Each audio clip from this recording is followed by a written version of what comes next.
Welcome back, two. friends. Yeah, part two. Yeah. Just so everybody knows, Corey did that. Yes, All right. not us. It's Yeah. Corey. I am going to do my best Hugh Freeze impression and throw Corey straight under the bus. Yeah. For If stopping. there's no Corey, there's no show. Deuces. Yeah. Yeah, pretty much.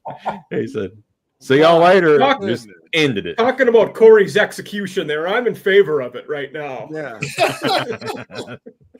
Oh man. Golly.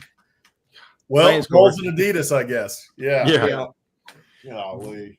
Which they're trying to relive the Peyton Manning days so much that they have a soft spot in their they heart are. for Adidas. Yeah. But them leaving Nikes is incredibly dumb. Nike's done a great job. I love the uniforms for the most part. They've had a couple duds, but overall, I mean, I think the color scheme that the colors to me during the Adidas years were always just off.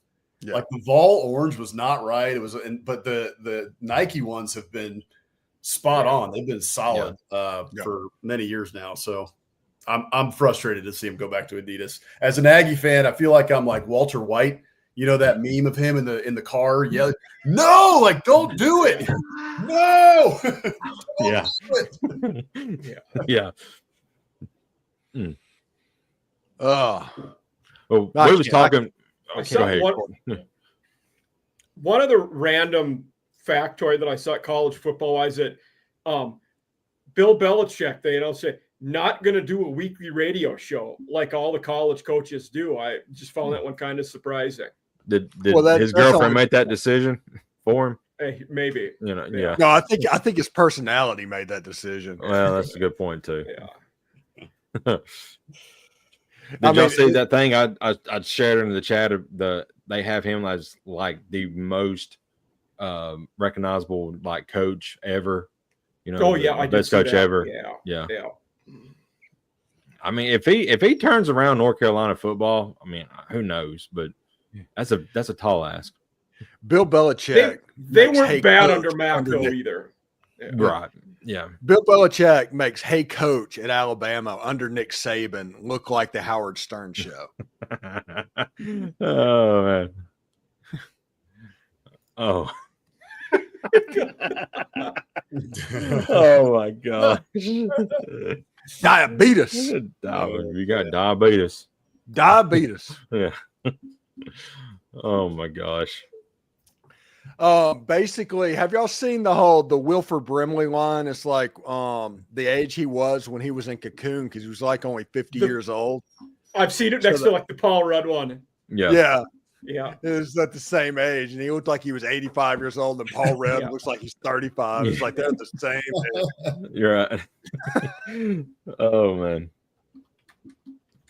Oh my goodness, we got promos for college football games. Oh, not next weekend, but the weekend after is We're week doing 0. we're doing picks next week. Next week. Okay. Oh, next week we're so. Oh hell yeah. Oh, yeah, that's right. Because week 0 is next weekend. That's right. Yeah. Yeah. Oh, Yeah, yeah, we are- that's right. Oh, We are going. going. We are going to pick Farmageddon, and we are going to SEC After Dark this all over, other than the SEC. Right. Yep. Yep. I love Perfect. it. Yeah, that's So- gonna be fun. Yeah, all these promos are getting me jacked up. I've watched so many. You know, I've watched everybody from Unnecessary Roughness to Cover 3 to Josh Pate and all of them. You know, as I'm sure you guys are, steeped in as well. And I am ready to get hurt again, as Mike told us the other night. Yeah. Yankees. Ready to get hurt again. I'm all the way bought in. Last night on our show, I said that A&M was the best team I'd ever seen, the best 9-3 Yeah. team that you've ever seen. Maybe, hopefully, No. please not 8-4. So You guys both picked him. You guys both picked him 9-3 and hit the yeah, over. we did. We're drinking a little bit of Kool-Aid, not too much, but a little bit. No, But I they're think just they hoping, get come 9-3. on, 9-3. Come on, Yeah, just not Yeah. 8-4. just I think not you can it. get 9-3, and I said potentially 10 wins with a bowl win. So I I want think them you're to out. beat. I just want them to beat Texas. Yeah. It's a That's- very good that's- possibility. That's all I want at this point. I'm sorry. I still think a lot of people was overhyping Arch Manning. Yeah. If his I name felt was that Arch- way. The more I Yeah. watched him, the more I'm kind of like, oh, yeah, this dude actually looks pretty good and has the tools. Well, he has I some hate that. tools, Yeah. but here's the problem that Arch Manning has. He did not do any Elite 11 camps or go to the Elite 11. Mhm. Did not go to any All-Star game camps or any All-Star games. Every good team that he played in high school, he threw for 115, 120 yards and did not have good games. And the one good team that he faced at Texas last year was Georgia, and they had to take him straight out of the game again. Yeah, Yeah. looking like So, that. yeah, whenever you look at that, I am very much in wait and see mode for Right. Arch Manning. Certainly, I think that's fair. Yeah. I'm in big wait and see mode for I mean a couple reasons for Texas, but on the Arch Manning note, they're having to replace four guys along that offensive line. Right. And they're Texas. I know they got a lot of talent and everything, but we all know offensive line, it takes reps and time and everything to like get those guys right. So I mean, they got to make sure that kid can stay upright. They got to make sure that he's got time to throw in the pocket. You know, he can't be scrambling all day. So I'm not, 100% certain on that they're going to be ready to go right out of the gate, especially because you got Ohio State week 1, right? That's like you're going to the shoe. It's going to be loud as hell. Does Arch Manning have the calls right? I mean, I bet you right now we're going to see 4, 5. What's the over under on false starts from that offensive line? I bet it's high. Yeah. So I'm worried about that. Yeah. That fan base was, I'm sorry. Go ahead, Mike. so that fan base was very quick to kick out a QB that took you to 2 semifinals in a row. Yeah, absolutely. Yeah. Yeah, they were. And Texas has never underachieved before. So that would be a completely rare thing for them to underachieve. Right. The other problem I think the other part of it too is just across the board, they have to replace a lot, right? Like, again, a lot of talent, one of the most talented rosters in the country on paper, but you're replacing a lot along the defensive line. You have to replace some of the secondary. You got to, replace along the offensive line. And replace a receiver, right? And then break it in a new quarterback. There's so much new that's going on at Texas that it's almost a burden for them to be ranked number 1 out of the gate. I think the reason they're ranked number 1 is because there's no other like surefire, obvious Georgia, Alabama, like an Oregon, right? Who's like, okay, this team should go wall to wall and win a national title this year. It's kind of wide open, wide open than it's been in a while. And 4 of the top 5 teams are going to have a new quarterback. That puts another wrench in there where we don't know. Penn State's the only one that brought the quarterback back last year. Allegedly. Yeah. Well, yeah, we know how Steve feels about that. Yeah. So, I think it's a burden for Texas to be ranked number 1. I honestly, if I was a voter in the AP poll, I wouldn't have ranked him number 1. I'd have ranked him in the top 5 somewhere, but number 1 is high. I'd have probably had Ohio State just because they won it last year. Yeah. Yeah. And I think the media put Texas number 1 because when they get beat by Ohio State, we get the whole narrative of the SEC is overrated from the very beginning. I honestly do the conspiracy theory thing on that. Could be. Yeah. I would like to see the voter breakdown. Is most voters in the Midwest or more in the South, or because that definitely plays a role. I did see the breakdown, but obviously didn't look into it that deeper. Like, know nothing about that. Yeah. No, it plays a role for sure. But yeah, it'll be interesting to see. We'll know a lot after the first quarter, right? At that Ohio State game, we're going to know a lot. Like, is this team ready or are they not? Because it's going to be a raucous environment. It's going to be. They're lucky it's not at night.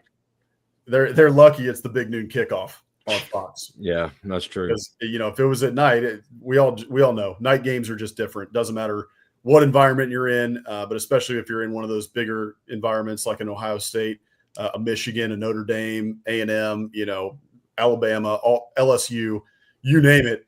At night is much tougher. Yeah. Who's the playmakers out wide for Texas this year? They bring anybody back from last year's team? Ryan Wingo. So they got Wingo still, but Arch Manning's bring they brought they've got another big freshman, I think, coming in. If I'm right, French is his name. French. I think. Yeah. Jaime French. Yeah, Jamie French with 2 F. Yeah. Oh, and the other one is Kalik Lockett. He was a big 5-star freshman. Yeah. And then So they got one of the better tight end transfers. Endries from Cal transferred there. Yep, that's right. So again, very talented, but a lot of, got to break him in, going to be new, all that. Well, Ringo's really good, but as a quarterback, and it's your first big start, and I'm comparing Ohio State and Texas here. Ohio State's breaking in a new quarterback as well, but Ohio State's got a guy in Jeremiah Smith out wide that, topples anything that Texas has. So if I'm a quarterback, I would rather have that guy out wide than I would anybody else. If I'm a brand new starter coming to the game. And Caleb Downs in that secondary, he's going to get Arch Manning at least. Absolutely. Yeah. He's probably the best secondary player in the country right now. Yeah. Mm-hmm. Jeremiah Smith is he's a Jerry Jeudy, who's the one I'm forgetting from Alabama, who's so dang good. Played for the Falcons forever. Julio Jones, like he's a freak like that. Like he is unbelievable athlete, wide receiver. He's got all of it. He should be a top 5 pick when it's all said and done. You can just throw it to him and he's gonna catch it. Yeah. So you got a good safety blanket. They're replacing 4 offensive linemen. The Buckeyes are. Like they'll have some stuff to learn up front too and get acclimated to. For sure. Looking way ahead, but it's always fun, but I'm excited for the Michigan-Ohio State game because you're going to have Julian Sayin, first-year starter, and looks like it's going to be Bryce Underwood starting for Michigan. Yep. So, wow. If they have a program after the NCAA findings come out Friday, I think Kent State's in trouble. All right, Richard G. West. I'm already hearing rumors that Richard G. West has a big report coming. They're getting the death penalty. So Central Michigan, look out. You're in trouble. I did watch. I hadn't got a chance to watch it yet, but I watched the Connor Stallions documentary on Netflix. Oh wow, it was kind of funny. They almost painted him as like this, that he was the guy that fell on the sword. Like he just wanted to be the Michigan coach, and he was just doing things that he was just trying hard. And it's like, he was cheating. I guess he was doing a good job at that. Right. No, the old saying is, you ain't cheating, you ain't trying. So there's that. That's right. He should have called the Astros. They could have had a whole signal. Yeah. Speaking of baseball, I watch John Boy Media a good bit on YouTube because he just has some of the coolest videos of breakdowns of different things. But a lot of people are mad. I've noticed this year because players are stealing signs from them, while they're on second base, and they're kind of relaying it. The Yankees have been one of the teams that's been doing that a good bit this year. But my thing is, as a pitcher, you need to cover that ball up and not show, what you're throwing, and tip off that second baseman if you have a base runner behind you like that. So I don't care if they're doing it. If you steal signs in the game, like over the course of the game where you look in and do that, there's nothing wrong with that. No. Not at all. That's been baseball for 150 years. Yeah. Right. Mm-hmm. Yeah, the Astros got in trouble because they were signaling from the stands. Yeah, right. Yeah, and they were big difference, They were doing a lot. Yeah, they were going way above and beyond. And they were recording it. It was pretty. They were basically doing what Connor Stallions did. Right. Yeah. Mm-hmm. Yeah, they were outside the unwritten rules for sure. Right. Exactly. But yeah, I just think it's funny. Everybody's, in an uproar about it because the pitchers get mad, the coaches get mad, and I'm like, well, tell your pitcher to do a better job hiding that ball when he's, getting in his fingers the way he's fixing the pitch. That's not on the base runner. Right. Yeah, on the second time, what you do is there's 162 games. One of those is going to be an L. Put the ball in the back of the other team 5 times, and they won't do that again. That's a good point. That's a very good point. It's like, oh, you want to try and hurt somebody? Yeah. That's called playing baseball. Right. If you want to cheat and get stuff away from me and try and get an advantage that way, I know a way to slow that down. I've always heard, people say that if a guy's crowding the box right on the, right up against the plate, hit him, a couple of times, and he'll back up a little bit. That way you have that inside pitch again. So there's ways around it. I watched. I've been watching a bunch of documentaries because we got nothing going on here right now, right? Like the season, we're in the late start stages of baseball. College football is almost here, but it's not here yet. So I've just been running through sports documentaries, and I was watching the documentary on Netflix. It was about the 2003 Red Sox, 2004 Red Sox when they finally broke the curse, and they had it was one of the games. I think it was in season. It was when Pedro Martinez eventually threw Don Zimmer to the ground. Yep. And I think early in that game, I think it was A-Rod, one of them was crowding the plate, and it was like the first inning or something, and he buzzed the tower just right away, and it was like, he's like, you do that to me, that's what's going to happen. That's what you do. It's like, okay. And I remember then Manny got buzzed and he pointed the bat right at him. Like, he like took the bat and started walking out to the mound. Yeah. Yep. You do that. That's right. Yeah, speaking of Netflix, did y'all catch my Netflix debut? Oh yeah. I did not. I missed that. Yeah, congratulations. That was awesome. They pulled from a bunch of corners of the SEC sphere. That was awesome. Yeah, seriously. Yeah. No. Boo, no. Kick him out. Boo. No. No. He's gonna nuke it again. Yeah. Is he driving? Are you driving? What are you doing? Yeah, boy. Blair, which project you're on? Oh my gosh. This is not. If you hit end stream this time again, we will end you. This is SEC After Dark Fast and Furious right now, man. Yeah. Hell yeah, dude.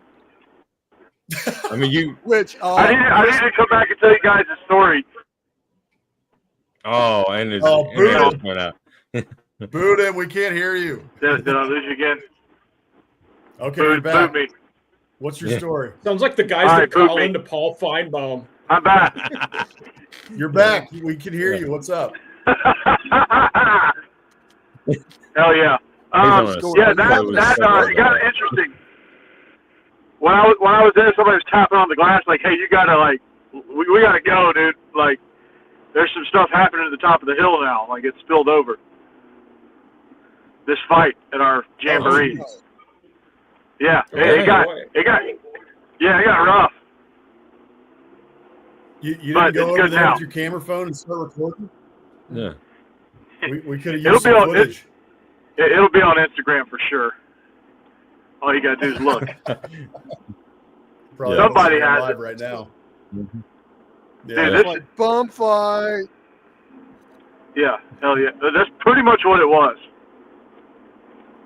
Wow. Yeah, that was an impressive one. That was probably one of the impressive midfield fights. Oh man. It was what started it? Yeah. These two teams hate each other anyway. And what started it was they didn't expect us to whoop their ass, and we pick-sixed them to end the jamboree, and they didn't like it. And let's just what say was the other school? East Nashville. So East Nashville has a problem with whatever Hillwood became?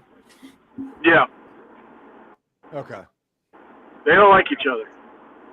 Interesting. Yeah. So, like all these players, they play together in summer leagues and compete against each other, and it's very competitive. They hate each other. Yeah, it's real contentious. Okay. Yeah. Okay. Well, playing a preseason game against each other, maybe not the smartest then. Maybe it should be inter-squad. I was going to say that. Yeah. Well, this was a Steve. You'll understand this, but this is Metro putting these games together. MNPS putting these games together. Yeah, understood. So, know how that goes. Yeah. So the district matches everybody up, and pretty sure we're not going to get matched up with East anytime soon. You're right. Yeah. Probably the right call. Yeah. Which also means we're going to be at their place next year for the jamboree. That's what that also means. Right. So, Tennessee uniforms before we got interrupted. Before you ended the stream. No. Yeah. That's all on you, Corey. Did I end it? Definitely. Yes, you ended Yeah, it. you ended the streak. You ended the entire streak. Whenever you left, you ended the entire streak. Oh, shit. Yeah. That's all. Okay. I really. Okay. Wow. Appreciate the form, boys. Yeah. Yeah, Oh my That's god. right. Yeah. yeah. We went straight off the rails into the ditch tonight. Yeah. Seriously. We flipped Yeah. over a few times too. Yeah, no kidding. This car's gonna need some repair after that one. Your car's Wow. gonna be repaired if you keep looking at the screen while driving. What, you don't know Look Drive? No. By the way, I'm looking here now. One of the craziest NIL deals that I've seen so far. Julian Lewis, the QB at Colorado, Yep. he just got an NIL deal with something called Gymweed. Gymweed. Jim Weed. Okay. Yeah. What? GYM weed. Okay. Well, that is legal out there. I'm not sure if that's legal federally, but we'll have to check. Apparently, it's an energy drink. So congratulations to him. Oh. Okay. Okay. Colorado. Yeah, maybe Colorado, I guess it's legal. But yeah, in the words of Stephen A. Smith, stay off the weed. Yeah. By the way, Yeah. his former teammate in Carrollton, Georgia, having a hell of a camp for Ole Miss. Mm-hmm. Is that right? Give us the Yeah. intel. They moved him from the outside into tight end. Lane Kiffin likes to flex tight ends out, so there's a lot of positional versatility on there. He is a monster in the red zone at the moment. Who thanks. is this? This is Caleb Odom. Oh, the former Caleb Odom, yep. five-star. Oh yeah, that dude. Yeah, that dude is legit. I don't know why Alabama didn't use him more last year, especially in the red zone. mhm. Yeah, they're pretty fired up about what he could be. Ole Miss is as deep and as good as just about anybody in the SEC at wide receiver. Yeah. Yeah. Yeah. They're very good there. Lane's done a great job his entire time there for the most part with the Yeah, wide. they have 3 Bolentnikoff watch list guys at wide receiver and 2 Mackey watch list guys at tight end. What's going on with the offensive line at Ole Miss? Like, I'm just starting to go through our full previews, so I haven't gotten to Ole Miss yet. But The feeling is they're going to be a lot better than they were last year, but everybody has to be healthy for that to happen. Mhm. Patrick Kudus is his first full week of full go practices this week. He'll be an interior guard essentially. So I think they will be better than last year. I do not know if they'll be necessarily above average or anything like that. Other than Austin Simmons, what's the big question mark? The big question mark for the Ole Miss team is probably safety, other than Austin Simmons. Yeah. Because you have to seal up the back end of that defense. But Pete Golding, he had his press conference today, and that's a confident sounding man about this defense. If there's anything that they're worried about it, he wasn't talking about it. So He just got an Is extension Duke too, going to right, start Steve? for him, Steve? what's that? Said he just got a big extension too, right? So Ole Miss feels Yeah, Ole Miss feels now good about him. Yeah, now he is the second highest paid assistant coach in the nation. I made a visual for us. We were talking about that. Yeah, he is number 2 now. Mm-hmm. Yeah. Hey, Dang. Yeah. Look at all the defensive coordinators. Yep. Out of the Where's 11, Buster? only 2 of Busted on Taj Lapoy at number 9. Ooh. No, wait a second. Back at Rutgers is on the list. Oh yeah, Kirk Rutgers, Soraka's yeah. massively paid. Yeah. Wow. My Huh. goodness. In fact, last year Soraka was the highest paid O coordinator. Denbrock got a raise this year to move him up the list. Interesting. jeez. I mean, I don't understand that. But hey, I guess the Pinstripe Bowl or whatever, maybe. Yeah. And then part of the thing with Scally at Utah, I mean, he's pretty good, but they've also said he's going to be the next head coach after Whittingham. No, it makes sense. Yeah, Yeah. makes sense. Speaking, Is Whittingham close to retirement? I don't think he's said yet. yeah, But but we're at the Brett Favre portion of his career. Will this be the year? yeah. Yeah. If I think Pete Kwiatkowski at Texas is pretty low there. If I'm his agent, I see that Pete Golding raise. I'm calling Texas tomorrow. Yeah. He needs a big raise. He's done a great job there. And Jim Knowles is at Penn State, not Ohio State. Yes. Yeah. That was on me. I mistyped that one. Yeah, Patricia is the one at Ohio State now. Yeah. Oh, Matty Pete. Yeah. That's an interesting hire. Yeah, him and Baker. Yeah. Yeah. I thought for sure they were going to hire him as offensive coordinator because he did so well. Oh, yeah. Right. Well, I hate that Mr. Smee lost all that weight. He lost a bunch of. I haven't seen Matt Patricia in a long time. He does look. Yeah, I think that's true. Yeah, he's lost some weight. Shoot, let me Google that while I'm driving and looking at the camera. Yeah. Just ask Siri. Ask Siri. I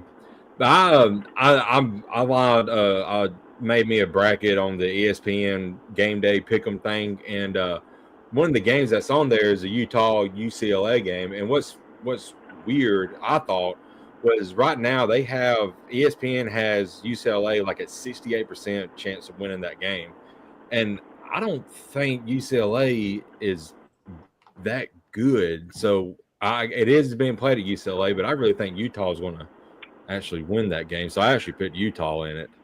I think Utah is about to run through the Big 12. Honestly, I do too. Yeah, they're about. Really I'm surprised they didn't make a bigger run last year. Yeah. Well, their quarterback got hurt and kind of threw everything in disarray. They were set to. Devin Dampier transferred from New Mexico will be their QB this year. Heck of a runner. Doesn't throw the ball very well, but really good runner. Which means Utah's going to spread it out old school style, right? Because Whittingham's an ex-Urban Meyer guy. Yeah, I mean they've done a lot of 12 personnel with him. I don't know how viable that'll be, but that's always what they've done. I don't know, but what you're saying makes a lot more sense. Yeah. Utah is going to take out some frustration on BYU as well. I believe so. Yeah, BYU 100% last year. Yeah, I don't think BYU is going to be that good this year. No, I'm low on them too. Yeah. That's the case. Then who we got winning the Big 12? Baylor, Texas Tech. So funny you mentioned those two teams, Boss Man. When I had the Texas Tech guy on off season, he picked Tech and Baylor to make the conference title. I picked Arizona State, Kansas State. I think ASU is going to be really good. They return most of that defense, and Levitt is the real deal. So is K-State winning Farmageddon, I assume? I don't know. Unless Matt Campbell is going up against Iowa, I'm not going to bet against him. True. Yeah, that's a good point. They got a lot of receivers to replace. They had a lot of those guys get drafted. How good do you guys think, Mike? This might be a question for you. You may know better than most of us, but Kansas, how do we think Kansas is going to be this year? You got Jalen Daniels coming back. Do they have a shot against Mizzou in week 2? They do. I'm not saying they're going to win. It's in Columbia, Missouri. Right. I think they're improved. Leopold's a hell of a coach. They were the worst FBS or worst power team when he took them over. They went to bowl games last year, disappointing 5-7. But 4 of those losses were one possession games. Their second order wins were a lot higher if we're getting in the weeds. I like Kansas. Yeah. Okay. Yeah. We were talking about that one a little last night on Biscuits and SEC Live, and just curious about the border war, bringing that back. Those schools hate each other. I'm glad to bring back. Legit hate each other. Yeah, they do. Like history books are written about Kansas and Missouri. Yes. And they're especially for Kansas now, because remember last year all of their home games were played at Arrowhead, but their stadium's ready now and it looks legit. Yeah, the upgrades there, and they just got a $300 million athletic gift. Yeah. Yeah. From the guy the stadium's already named after. Yeah. Yeah. Dang. What does that guy do? I need to call him. Yeah, is he Boss man, hired? you was talking about Texas.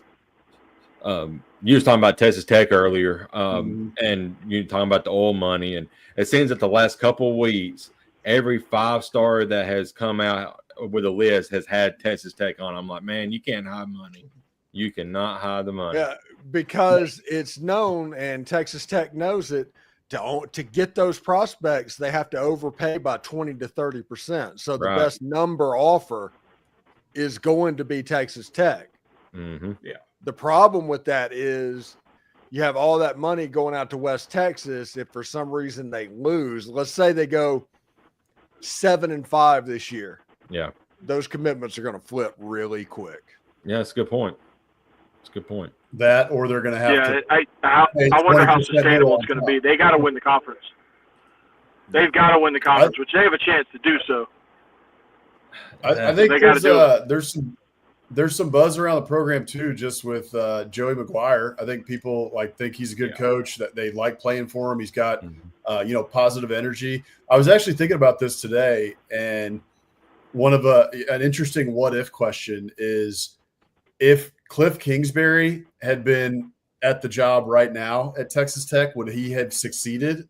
And I kind of think yes, with that much money at his disposal. I think he probably been there for 10 years, but it was a long time when he was at Texas Tech the first go around. Yeah, I agree. Yeah. I'm not a Cliff fan. I think he's probably one of those guys that will mature and he'll get another shot. But he was a head coach, combined college NFL. It took him till his 10th season to have a winning record. So that's fair. Yeah, but that's pretty wild. He's an offensive coordinator genius, though. My gosh. Yeah, what he's doing in Washington Commanders. Yeah. That's what he's doing in Washington because they got freaking Jaden Daniels. Well, who do you think's pulling the strings? Yeah, he's the one that made Johnny Manziel. He made Johnny Manziel. Without a doubt. Yeah. Yep. Yeah, drunk through the second quarter and already with 2 touchdowns and 250 yards with Cliff Kingsbury. God. Insane. Yeah, but those were the days. Those were the days, boss man. They were. Yep. I got a lot of nostalgia this week because boss man, what do you go ahead? I was going to ask you what you think of the Netflix stuff, the Netflix documentary. I thought it was pretty good. I knew some of the stories, but he went a little deeper into some of the stories, which I thought was great. But this week I really loved listening to the Glory Days podcast, which is Johnny Manziel's podcast over on, I think it's on Almost Friday Media. And he had on Mike Evans and Von Miller. And they just talked about all sorts of A&M nostalgia. And it's a great episode. I would encourage folks to go listen to it. They talk about the Alabama game in 2012. They talk about, Mike Evans, where he came from, pretty hard scrabble place down in Galveston. And then he talks to Von Miller about his time at A&M and then also the NFL, playing with Peyton Manning, winning a Super Bowl MVP, all that. So it's a fun show. So folks should go check that one out. Yep. Peyton Manning. Yep. Adidas. Vols. Is it Peyton Manning or Peyton Manning? Peyton. Yeah, we are not doing that. Steve, we're not doing that. Yeah. Peyton Manning. Corey sounds like he's working at the Wendy's drive-thru. Yeah. I'll take a number 2. Large fry. How convenient. Look at it. That's why I pulled over. Yeah. Check it out. Is there, I don't know if you can tell behind me, but is there any other big games that y'all are looking at, like week 1, that you've got circled that you're really excited about? Could be in the SEC or outside of it. Clemson LSU's awesome. Yeah. Oh yeah, obviously. I'm even looking at isn't South Carolina Virginia Tech week 1? Yeah, I think so. It's on Sunday. That's That's Sunday. like a tier 2 game. That's in Atlanta. Yeah, because that game and then right after that's Notre Dame and Miami. I was going. That's the game I'm looking forward to is the Notre Dame Miami game. I think that's has potential to be. It's probably the best defense that Carson Beck's going to see all year. I'm a huge Marcus Freeman fan. I think he's done a phenomenal job there. Too bad it's at Notre Dame. I love Freeman. Yeah. Because I don't necessarily want to root for Notre Dame, but I think he's a hell of a coach. Yeah. It's kind of crazy to think that he was being so maligned after the NIU loss last year and then gets to the national title game. It's just funny how quickly a narrative can flip on a guy. Yeah. Yeah, for sure. One of the underrated games week one that I'm probably the only one here that has interest in it, but Colorado State at Washington, because CSU will be one of the better G5 teams. They're going to be salty this year, and I think Washington's going to be very improved and good this year. Be interested to watch that one too then. Do you think that CSU can clip the Buffs this year then? They'll have a shot, I think. It'll be tough. I mean, that talent gap has widened, since Prime has been there, and it should be widened with Colorado being a power conference team. Sure. So that might be tough, but I do think CSU is a contender in the Mountain West, and by extension, there's a shot they could be that G5 team in the playoffs. Their schedule's a bear, though, even in conference, so that will hurt them potentially.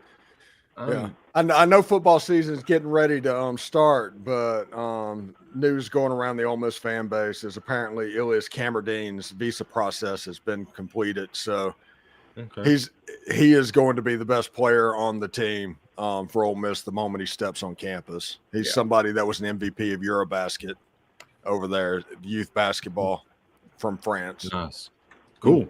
Awesome. The Frenchie. I'll tell you a game.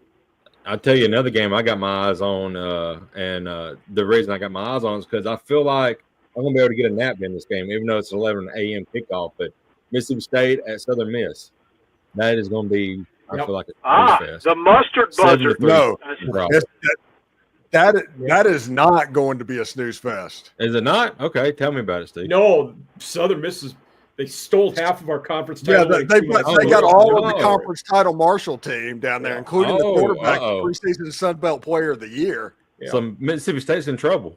Yeah, the game in Hattiesburg at Southern Mississippi. Yeah, upset alert. It's one of those things that Mississippi State should be able to out-talent Southern Miss. Mm-hmm. But if there's a couple of turnovers, if it gets squirrely, it will get squirrely in a hurry. Ooh. Okay, I got my eyes on that one then.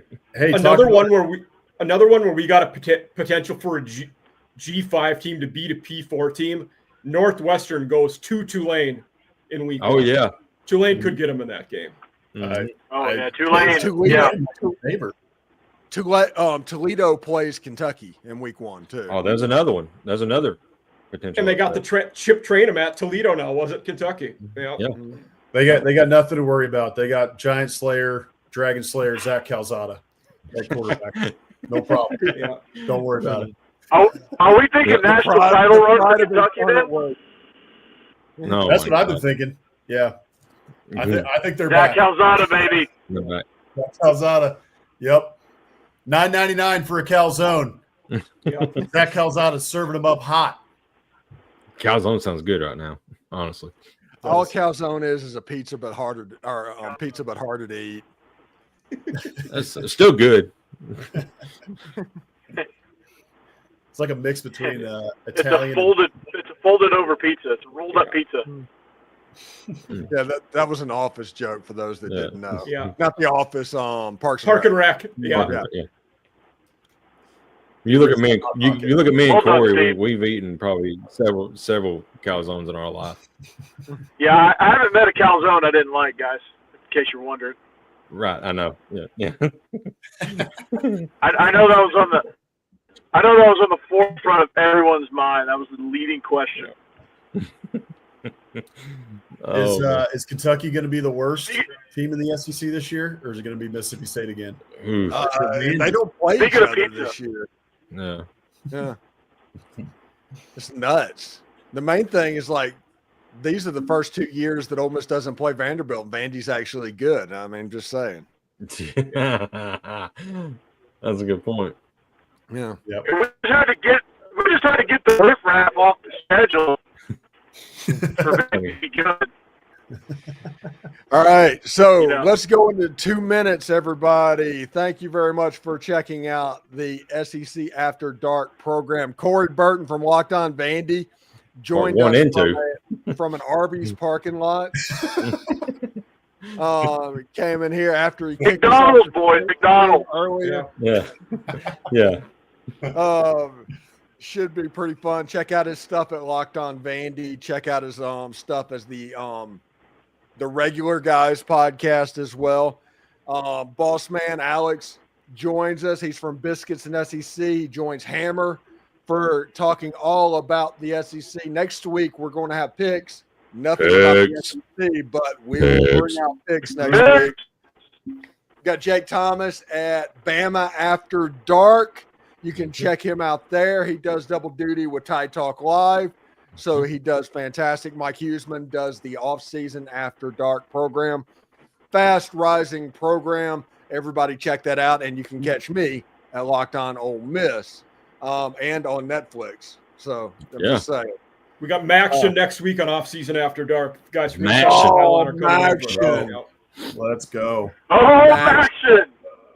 Yeah. Let's go. Corey's 5 seconds later than all of us. Folks should go check out too on their morning drive tomorrow. I went on. We did a cross pollination here on the SEC on the After Dark Network. I was on Off Season After Dark with Mike on Monday. So Focused on the Very Aggies. good. Great episode. Yeah. Nice. Okay. Awesome. talked A&M and then also got into a little bit more in the SEC. It's a long one, man. We went like an hour 40. We were just It was long. Yeah. My longest I've had. Yeah. It was Nice. Awesome. Very good. Well, anyway, thanks to everybody for tuning in. We will catch you next week. We will actually pick football games in the next program. So take care, and we will see you then.